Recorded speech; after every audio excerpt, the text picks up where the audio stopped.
Now let's talk about the pelvis, the structure that forms the upper part of your hip joint.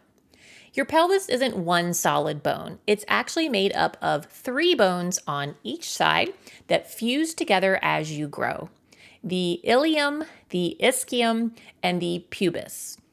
The ilium is the big fan-shaped part you can feel if you put your hands on your hips.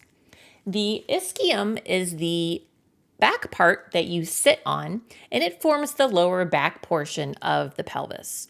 And then the pubis forms the front portion and meets at the pubis symphysis, a small cartilage joint connecting the left and right halves. Where these 3 bones meet, they create the acetabulum, that socket we talked about earlier. So when you move your leg, you're not just moving the femur. You're moving a complex system that starts with the entire pelvic basin. In ballet, pelvic alignment is key. A neutral pelvis allows for efficient hip movement.